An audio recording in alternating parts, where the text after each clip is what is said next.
On se trouve ici au Musée des Beaux-Arts de Limoges pour une manifestation qui s'appelle « Sortir du cadre ».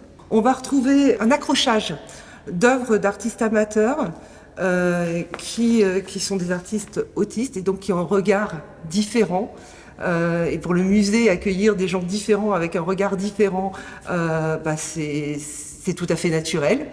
Nous aurons également dans l'auditorium le film de Fabrice García-Campitero, Regarde-moi, qui est un film qui explique aussi l'autisme et qui va nous permettre de comprendre un petit peu mieux cette exposition. C'est plein de vide déjà, et il y a aussi des galaxies, des constellations, des étoiles, des planètes, des exoplanètes, des comètes et...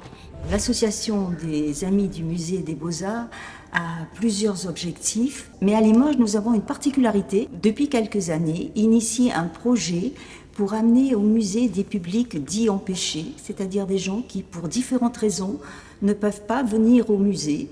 Et nous organisons en partenariat avec toute l'équipe du musée et le directeur, M. Lafabrier, des visites dans les meilleures conditions possibles pour ces publics-là. L'autisme, c'est un monde un peu mystérieux et étrange en fait. C'est une façon différente, c'est un cerveau qui fonctionne différemment du reste des gens normaux entre guillemets, quoi. Donc il y a différentes formes d'autisme et tout ce qu'on voit à la télé, c'est pas exact.